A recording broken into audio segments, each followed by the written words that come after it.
Why, hello there, ladies and gentlemen, boys and girls, children of all ages. My name is Mr. DB333, and welcome back to Hearts of Iron 4, The New Order as Brazil. Now, last time we were here together, well, we got out of our coma. We did the aftermath of the coma stuff. We didn't kick the U.S. out, even though they quite literally tried to assassinate us. Which, it's a little interesting, to say the least. Well, what are you gonna do, I guess? Meanwhile, we're just kinda working down our way. We're about to re-legalize Japanese immigration into Brazil through a constitutional amendment, which is gonna pass with flying colors, it looks like. Which is nice to see.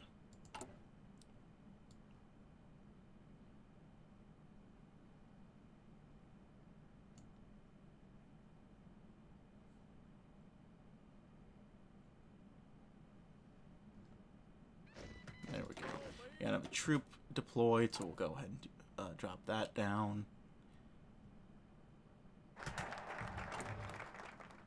Let's see if we can get anyone else in the PSD to support it. One more.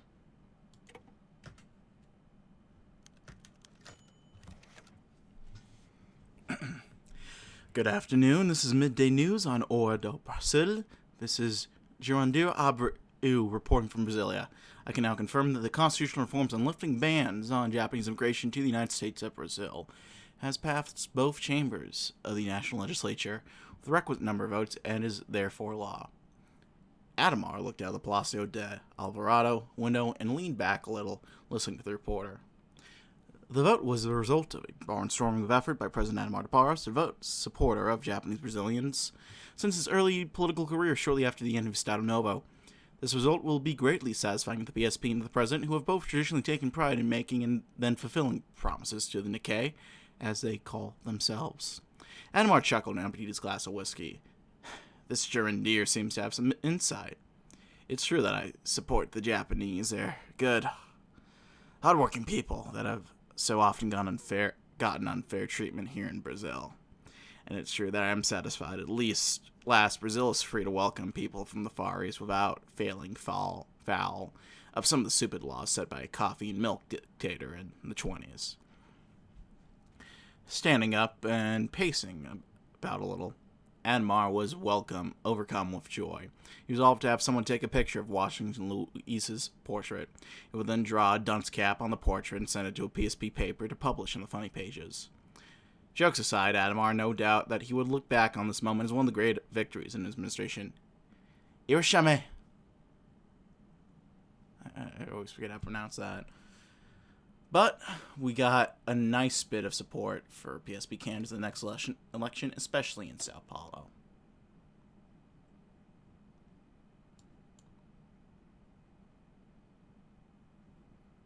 Next up, let's go ahead and do some...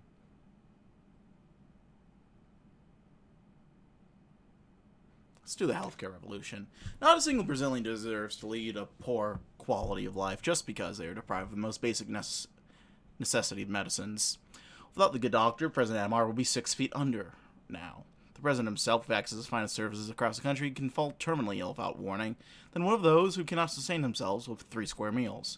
Of course, the pitifully poor lads in Guanabara slums will never be as valuable as Adhemar on their own, but it would be a grave inhumanity to let them rot when everyone knows that they don't have to. In what better way can Adhemar show thanks to the Lord's mercy than paying for Brazil's fledgling public health industry? Since most funds nowadays are tied to labyrinthine directives, if some fats get trimmed off miscellaneous parts, who would object to it when hospitals operate like well-oiled machines?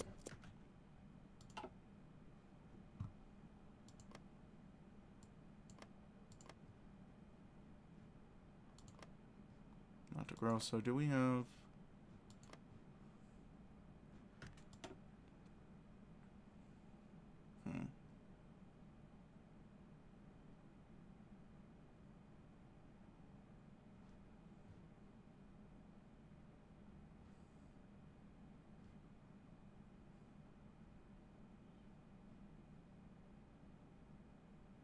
Let's go ahead and expand some logging.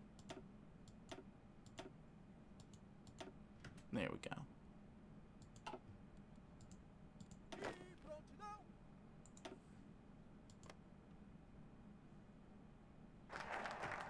Healthcare revolution is done. Now let's do the PSP revolution. As President Adhemar's health improves, so too does the mood in our most beautiful nation and with our people. They too feel as he does and feel our country's growth financially and internationally. These sentiments are not based on fantasy either. They've been growing pains along the way, but the president and staff at the Planalto Palace alike accept their contribution, and Brazil has not suffered as much as it has succeeded in these past few years. For the presidency, it is a waste of time of recognition. The people's vote for Adhemar was a call for something different, and this desire was most certainly answered. With every day, he is all the more certain that his service to Brazil has been to its benefit. It's about time that others said so as well.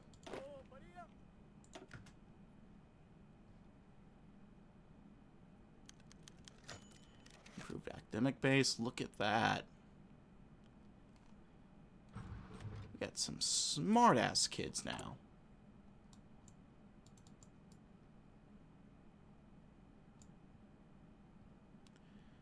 How are we doing elsewhere?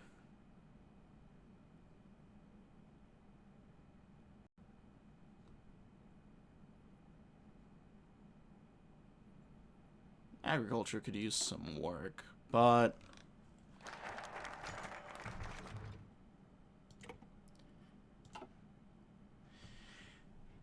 and just what is that factory over there? I see a lot of German markings on the machinery. When I was passing close by, I even saw some swastikas buffed out.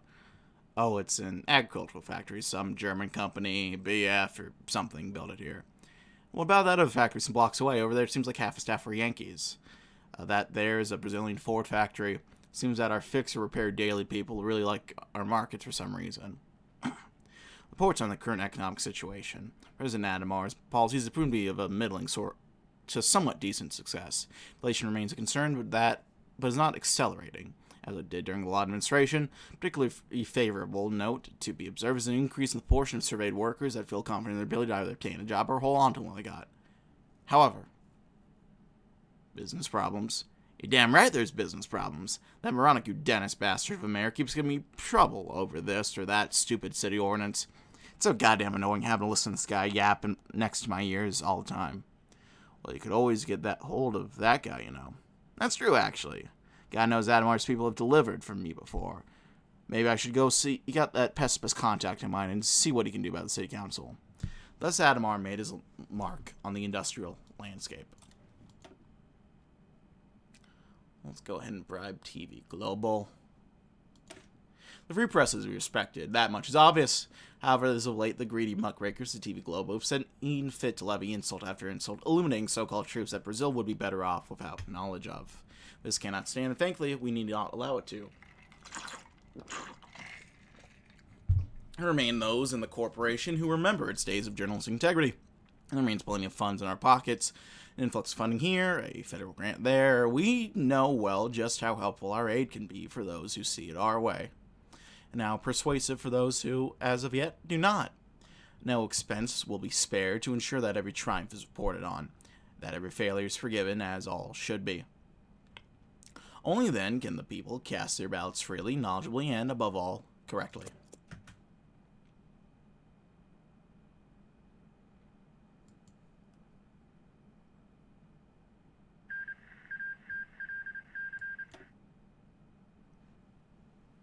I was wondering how long that was going to take. That's been going on for a while, hasn't it?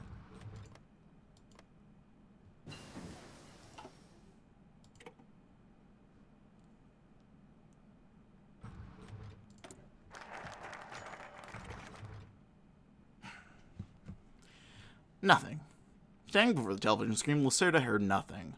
To hear some even mostly nothing would have been fine. TV Global couldn't sell ad space without hard-hurting journalism alone, but this was different. This was more. This was an entire hour, utterly devoid of even a hint of something. A specific something he had come to expect. As the anchor signed out, coffee erupted from Lacerda's mouth, his mind wasting no time interrogating just what had gone wrong. Just how he had watched The entire broadcast without insult, Roberto, said Adhemar, cocked down and pausing briefly, taking a sip. You've swapped viewer bases almost overnight. He turned from the shoreline to Moreno, pushing up his wide-brim hat, and frankly, I'm impressed. We had a deal, Mr. President, and the TV Globo brand and I would not so soon renege on such a thing. Moreno spoke dryly, his expression that of a fish out of water, more fit for a corporate boardroom than Adhemar's sun-swept retreat. And that's what I love about you. His speech grew impassioned. He shot out his free hand, pointing at the tycoon. You know a good deal when you see one, and you stick to it. The edge of Moreno's mouth slowly cracking in smiles, pencil and mustache bending further upwards every word. I'm flattered, Mr. Please, Moreno. My friends call me Adhemar. That I'm flattered, Adhemar. It's funny, I've never been able to meet with Lacerda. For a man of such importance to have a tight schedule was understandable, but now it was his turn to turn his head and smile. It's clear that my standards have simply been set too low. It's a pleasure to meet with someone who knows how to raise them. And then they kissed. Maybe, I don't know. We need modern research facilities. We're not quite there yet. Can work on the new infantry kits, I guess. We need as much defense stuff as we can get, especially seeing how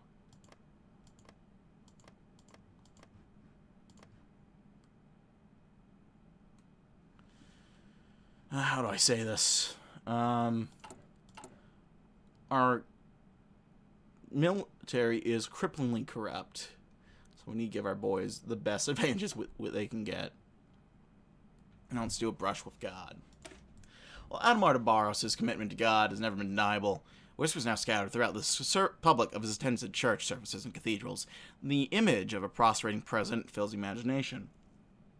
And those who have seen him on the ground themselves will tell you that this is anything but a show. Having come as close to death as he has, it is clear that he has seen his life in a new light. But to speculate any further would be unfair to the man, not just on account of his dignity as a human, but as a fighter who has struggled for Brazil in every way he has been able. All the same, one must remember that they must die and live without knowing when.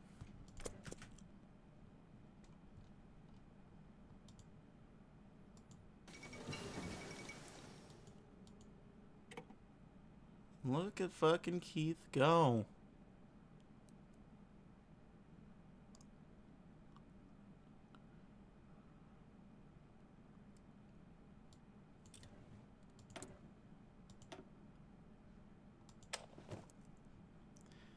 New Zealand becoming a one-party state.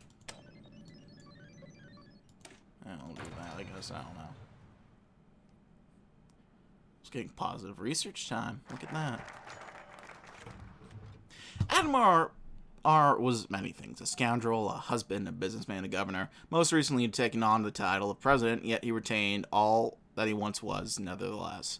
But as he opened a limousine door on his second attempt and rose to his feet on his third, Adhemar was one thing and one thing alone.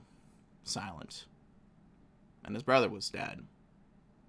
Antonio Barros Villa was a simple man by comparison. Where Adhemar was a federal intervener, Antonio was a secretary. Where Adhemar was governor, Antonio was a chief of staff.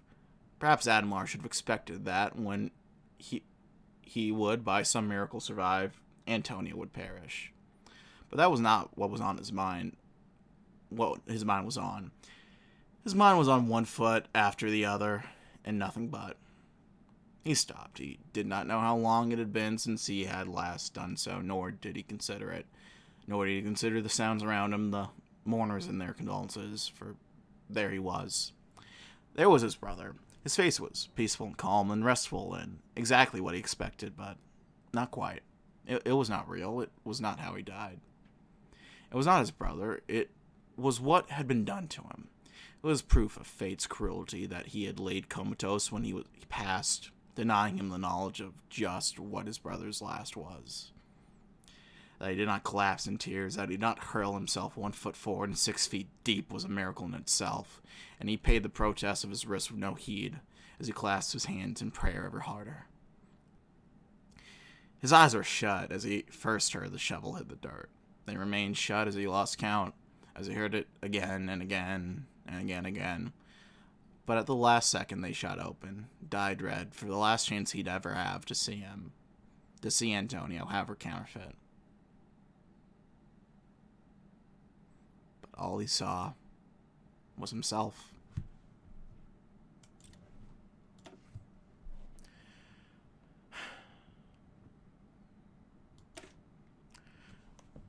Whether it be the progressives or the conservatives, all now kneel upon the heels of Adhemar, Brazil's greatest architect since the illustrious Vargas himself.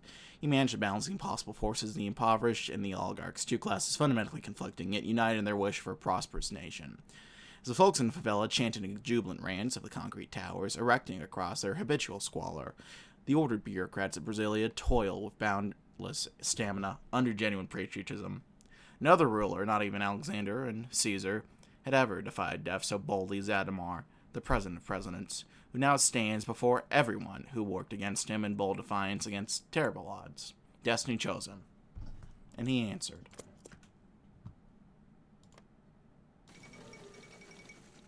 Mamma mia.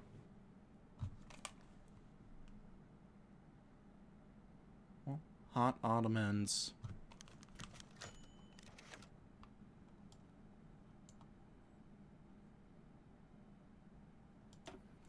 Every morning at the crack of dawn, one can stand at the foot of a hill on which this modest villa rests and hear the sound of a flute. It is a lonely whistle in the hills, at odds with the serenity of the nature around it, but beautiful in its own way. Ask the locals about it, and they'll let out a chuckle. Oh, that's just old Costa again. General Costa, keen to remind everyone of his title, set down the flute. From his east-facing balcony, he greets the sun, beckoning it to rise from the horizons through with an oft improvised tune. As an orange haze covers the hillside and the villa, the old man's rough fingers flit between the holes in the wood, and his breath echoes through the flute and along the land. The sun rises to this private concert.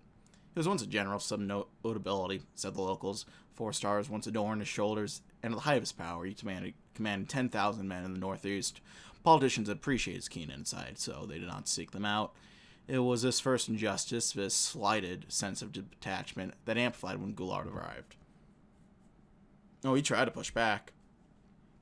He put his 10,000 men to work to restore some semblance of sanity to Brazil. For his efforts, he lost his men. Brazola walked into his office, put on a show of sympathy and pity, then shoved him into a desk job. 3 agonizing years followed.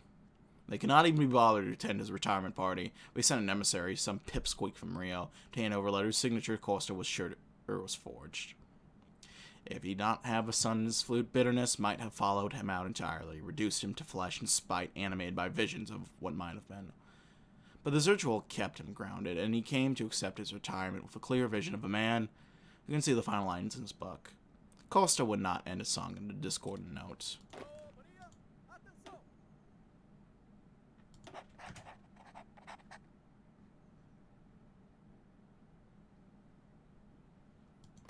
Well,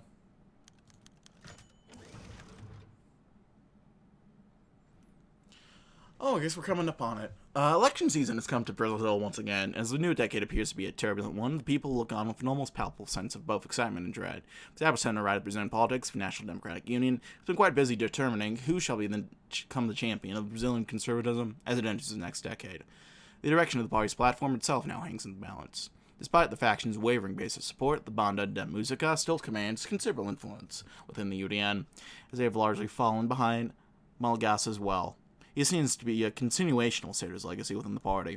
The governor's bid has not gone unchallenged, however. A growing bloc within the parties instead of Oisphere support for Ney Braga, an outsider whose tenure government has promised how the province transform into a promising hub of exports and infrastructure. Braga, along with his supporters, are keen to secure a close partnership with the UDN and the Christian Democratic Party. It's certainly be a shift from the status quo, but it remains to be seen if Braga's religiously charged conservatism will be able to win over the rest of the party.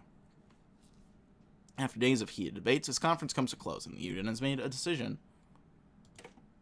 Out of curiosity, playthrough overview, awards.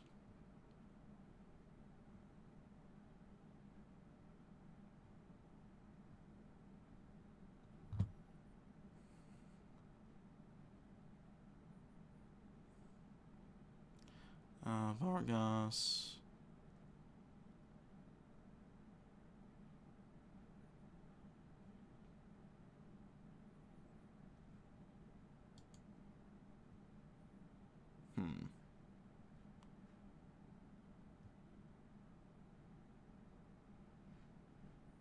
I don't think it matters too much, actually.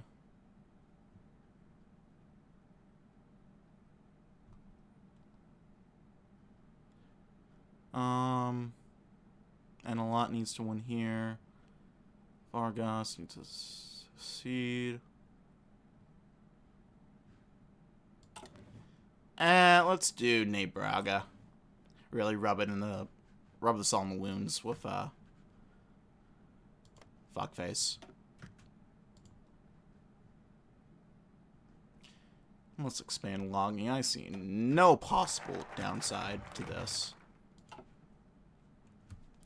As was so often the case after 1966, the favelas would lose their minds with eagerness and joy whenever Adhemar or Vargas Filho would turn up. So was them one day in the 1970 campaign. Traveling through a Carioca favela, the master and his student would receive the closest equivalent to ticker tape parade a favela could offer, posted Adhemar and Vargas Filho, adorning every wall without a fresh paint on it.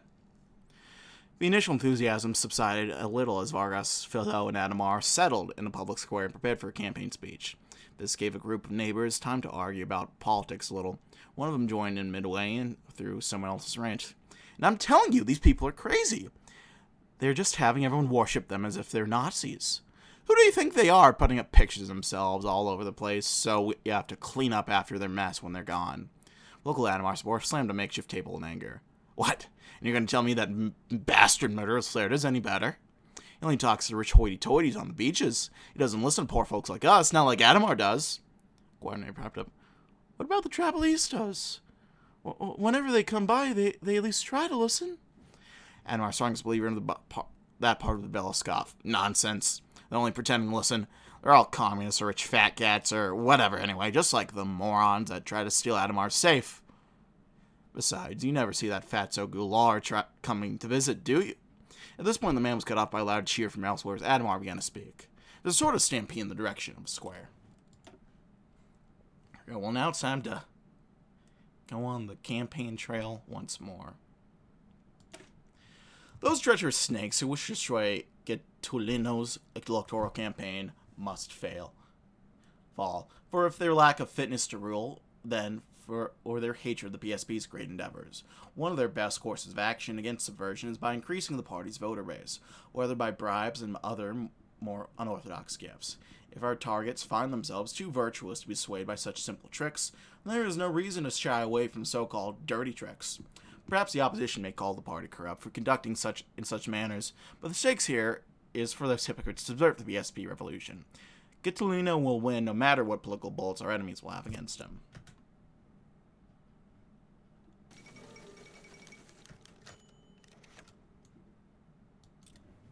Ooh. The turn of the decade has brought a host of uncertainty to Brazil, with its political scene as chaotic as ever and skyrocketing oil prices threatening to upset the uneasy balance. The elections of 1970 have taken on a heightened sense of importance in light of these developments, and the center-left bloc represented by the left-wing PTB and the liberal PSD parties have tried their best to build a unified coalition to carry them to victory in the polls. Unfortunately, it seems that even a long-standing political alliance such as that of the workers and the Social Democrats can succumb to petty political bickering. Chaos has rocked the conference as tempers flared during their search for a candidate that both parties could rally behind. The PSD put forward Tancredo Neves to represent their moderate line, but this immediately caused friction with their counterparts in the PTB, who remained steadfast in their decision to support the nomination of TNO Brizola. In the end, the markedly radical pivot proposed by Brizola and his hardliners proved too much for the PSD hardliners to reconcile. Despite a Hail Mary attempt by Kubitschek to force a compromise, the conference eventually ended in the frustration and indecision. Now, as the new decade arrives, the PTB and the PSD stand alone for the first time in 20 years, with both parties promoting their own separate candidates in opposition to one another. Uncertain times ahead.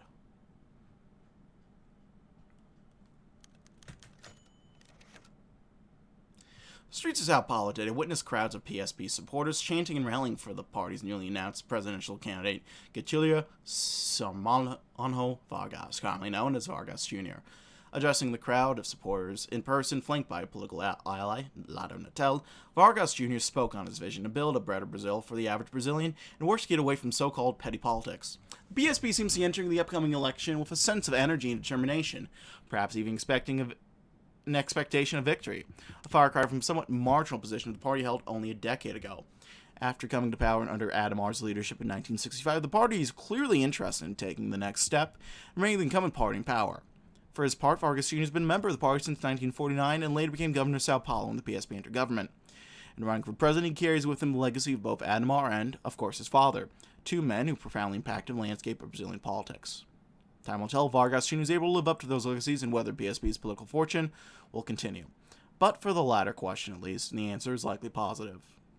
Now for the sports.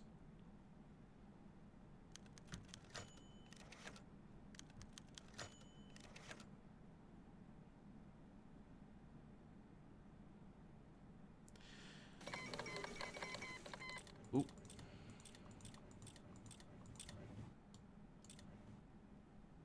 Well, there we go.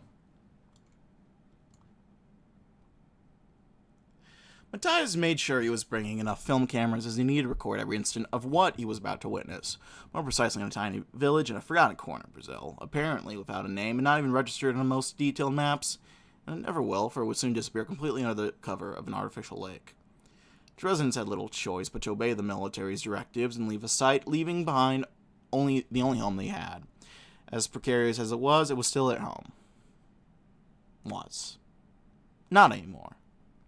And so it was done. At dawn, the villagers were evacuated one by one from their homes, taking with them all the material they could take as they walked home with an empty heart and a mind filled with memories of their home, while leaving behind a trail of tears. The only comfort that they could think of is that at least things here are apparently more forgivable than on the other side of the river. Matthias, on his part, watched everything from a distance, away from the watchful eyes of his soldiers, while his cameras, that hidden in his jacket, recorded every face that passed, following the slow steps on the narrow, muddy path until he reached the buses, waiting to take them to God knows where. To the nearest shelter center, said one of the soldiers to Matthias, without giving him more detail. Yet Matthias was no stranger to situations like these. He still had the scenes from Guanabara fresh in his memory. Entire communities being pushed to the most inhospitable places possible in the city's outskirts, all sponsored by the governor. And now the dam's construction seemed to be the first of many future cases of the government's displacing of the same people it swore to serve from their own livelihoods in the name of development. Order and progress has its costs. Oh boy.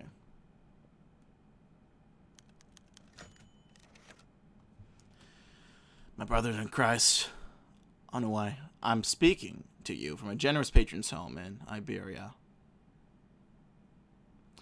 Vitor let out a long sigh upon seeing his assigned street already plastered with electoral material.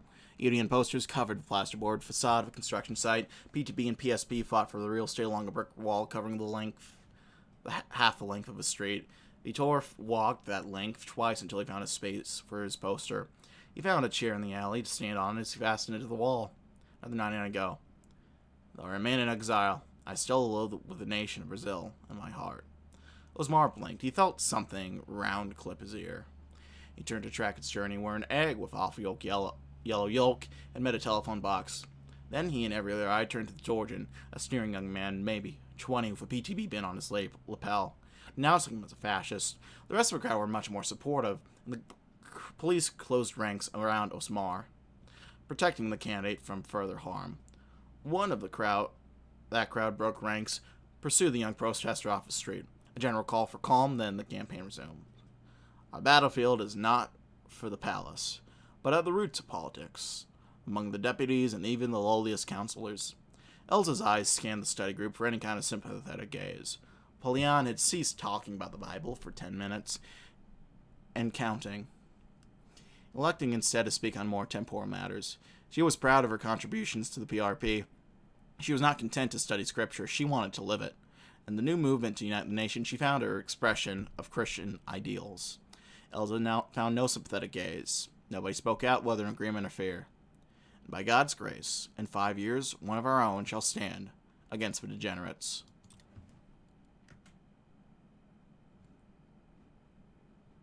I mean, if you say so.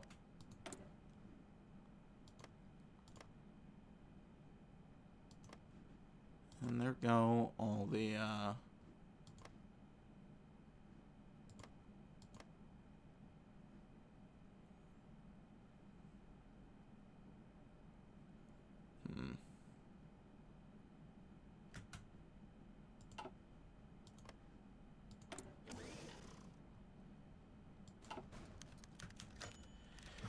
The streets of all Brazilian cities were filled with posters for every type of political party. PTB for better futures, said one. The hypocrisy of PSD, said another. Some posters of the PRP even appeared from time to time. It was election season, the people knew it. The growing middle class was finally seeing and hearing their candidates speak on television.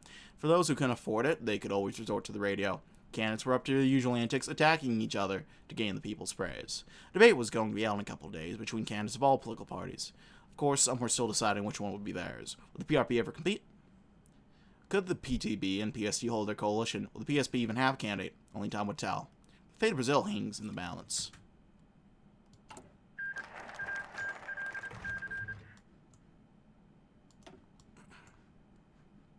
All across Brazil, a most unseemly form of grassroots campaigning has taken root. From the Catalans to the favelas, from the Amazonian villages to the urban heart of Rio. Public individuals find themselves blessed in a very targeted kind of prosperity. Middle-class families, ranch workers, plantation owners, urban Catholic elites, and on the list went. With the PSP campaign ongoing, the party leadership know exactly where and when, and with whom, to reach their hands. Some found money-filled envelopes unceremoniously crammed into their mailboxes. Others were approached by nondescript cyclists, asking for a name and handing over packages without a word. Streetwalkers are bumped into and fear being pickpocketed, only to find more money than they had. Some deliveries were jammed under the windshield wipers of parked cars. Some even found themselves really awakened from an afternoon nap by a weighty letter, literally thrown into their bedroom through an open window. Politics is a dirty business, yet men and women prove as liquid as their capital. High ideals are all well and good, but Adhemar's successors could only benefit from just the slightest tilt in their favor from an ideal turnout of the polls. There may well be a time in which vote buying becomes a thing of the past, at least until a less conniving vehicle is enabled for said purpose. Until then, stuffing the ballot box with a purchase electorate is just the cost of doing business for the PSP. History will treat us kindly, for we have purchased that history, fair and square.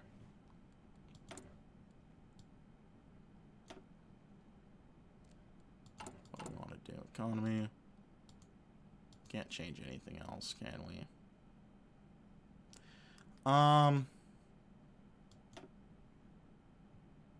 We can literacy restrictions, I suppose. Let's do it. It is not the democratic right. Is it not the democratic right for every Brazilian to have their voices heard, regardless of their condition or defects? The folks living in favelas are no less human than the college professors. They face even more challenges than those better off than them. The harshness of literacy tests only limit them from having those issues that plague them from being known. Just because the uneducated can hardly read does not mean we must exclude them from the electoral process. Do they not have the common decency to make rational choices as fellow citizens? Broadening the definition of literate is not only conducive to the legitimacy of liberal society, but also allow a chance to create another loyal voting base for the PSP establishment. If the party can gain renown for setting such a hallmark on lower-class suffrage, no longer can anyone claim it unjust again.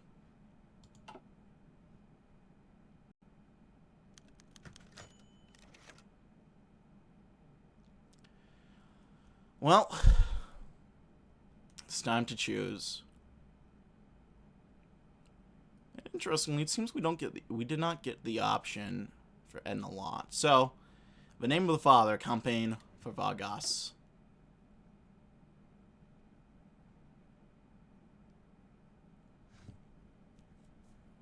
Braga seems to have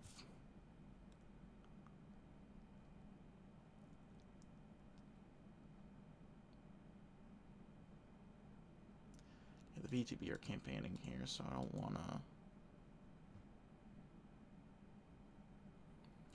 We'll start off in Sao Paulo. Try to make sure we build up our support here.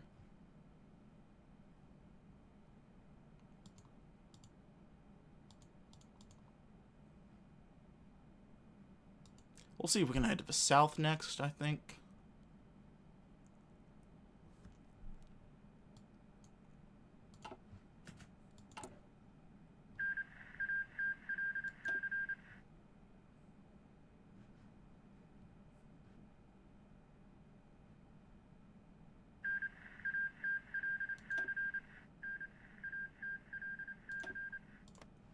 Well, Burgundy seems to have survived.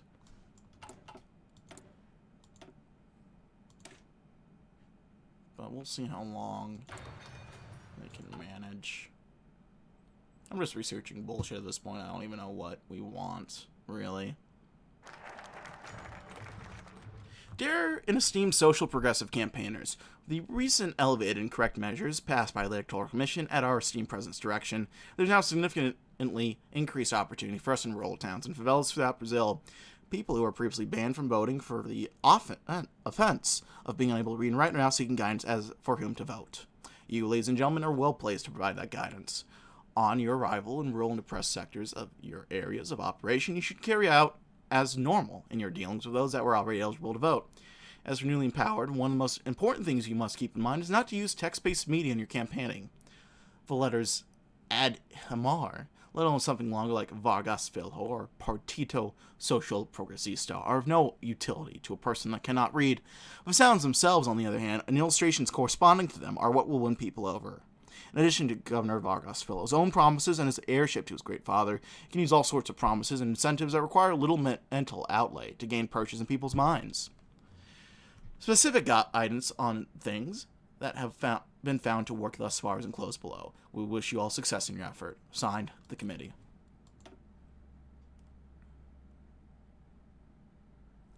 Let's do no holds barred next. Did Magalhães really say that to the reporter? Are the PSD actually only getting their money from one man? And where is there really a fuzzy picture of Brizola eating with the same hand he used to wipe it? If you are a reporter of any sense, no matter what you think the answer to these questions are, it shall be, from now on, yes. Politics has always been about controlling the message, and sometimes the message just needs to be spun a bit to make sure it lands. No matter how petty or how pertinent, our friends in the news business are our tickets to victory, and we will not stop at anything to see it through. Well, there we go.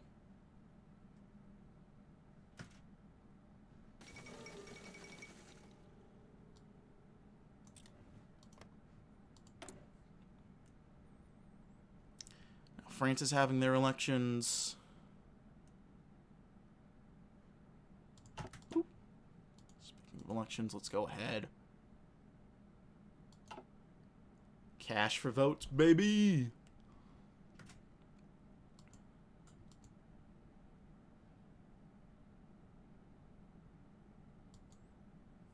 We'll need to cut down on the Braga vote soon as well. Let's head to the Northeast coming up.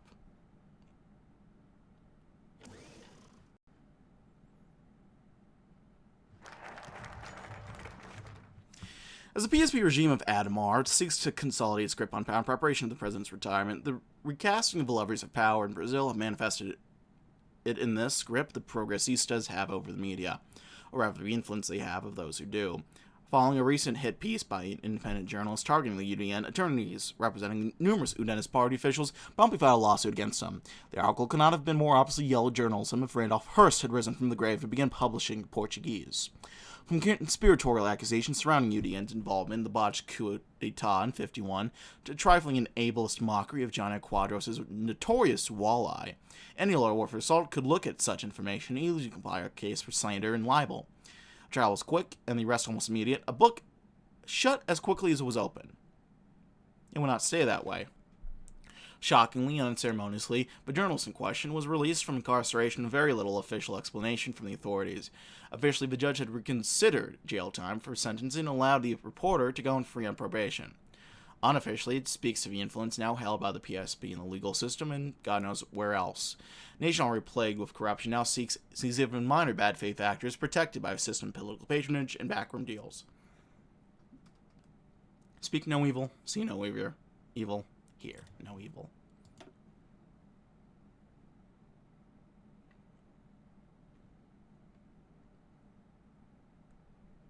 Well, let's do the coalition's weakness next. On paper, our position in the Senate is one of cooperation and carefully crafted compromise, an arrangement allowing us to charge full steam ahead, even as few half-heartedly protest, as we ram yet more of our brilliant agenda down their ungrateful gullets. But with coalitionary politics, even the occasional objections can bode poorly for that future. And we must do all we can so that, should crisis come, we do not mistake tremors for grumbles. For this true legislative crudle to be fashioned into a true rapier? I always forget how to say that. One capable of achieving our ends without making messes through our means. We must first trim the fat. If the left and the right cannot help but bicker, then we cannot help but excise these tumors until all that remains are those that agree and those that do nothing but sycophants, some would say. But to us, the new stalwart vanguard of a new Brazil.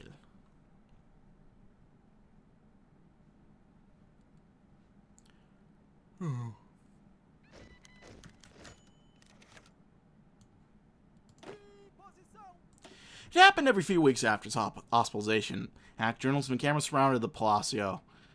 Besieging of camera flashes and inane questions. There were no PSP-friendly reporters present. Everyone here was there because Adhemar's brush with death was blood in the water. The vultures circled, snapping photographs of shadows in the windows that looked like their president. Haggard in a weekend, used for their broadsides against their government. Yeah, they're already campaigning there. I don't want to exert too much. It looks like people are already going after. Let's do cash for votes.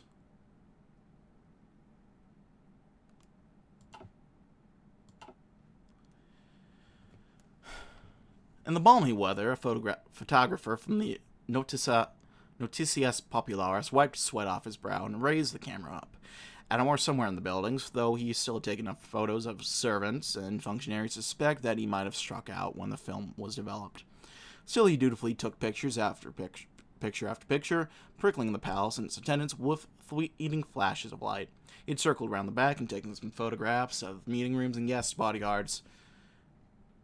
Guest bedrooms there, when he saw a group of agitated bodyguards approaching. He held his press credentials invoked the protection they gave him, but the guards did not care. They grabbed him by the shoulders, dragged him off the property, and threw him out on the curb. He landed shoulder first, but the bruising and scrapes were worth it. Normally, they were never that rough. His suspicions were confirmed later that night as his partner developed the footage, adjusted for exposure. One of the photographs showed a bedroom with 2 suited guards. First, they thought this could be a sandal, but their pose was too guard and formal for that. One of them faced the door, and the other kept their eyes on the window. There was a half-eaten sandwich on the desk, and while the bed looked slightly ruffled, it did not look slept in. These guards weren't taking a break. These were guards trying to protect something. Ominous. Adhemar in the Palacio struggled to drink his scotch. Poor health kept him to weak sips. Frustration kept the glass in his hand. The stupid fucking hacks at Noticias Populares had stumbled on something big, but they were too stupid to know it. Adhemar brought the photo from them for a song, even implied that it was a scandal their filthy minds first suspected. If they really dug into that, they would find nothing, and their attention was diverted from the safe inside that bedroom closet. But Adhemar did not consider the crisis averted. He was still more exposed now than the press knew the room in which the safe was contained. If they were even the press, for all he knew, they could have been American spies.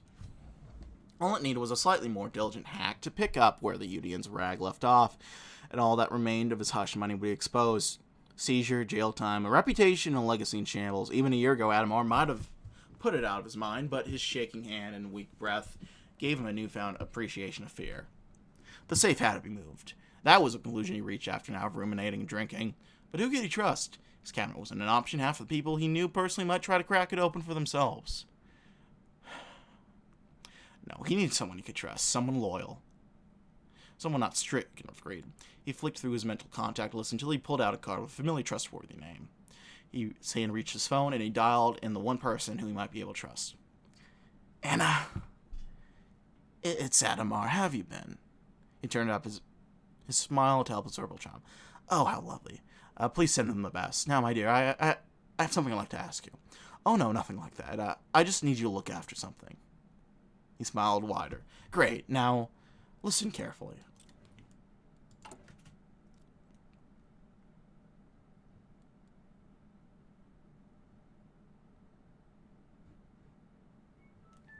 Oh. Well, it would seem that it's about time to end things here, so I'll go and do so. But thanks as always for watching, my friends. If you like this video, like. If not, feel free to dislike. If you have any comments or feedback, leave it in the comment section below. I read all comments again. and I do appreciate any all feedback you might have for me. Hit the sub on the notification bell to keep updates uploads as they come out. And yeah, I think you all know the deal by now. I will see you all in the next video. Thanks for watching, and bye-bye.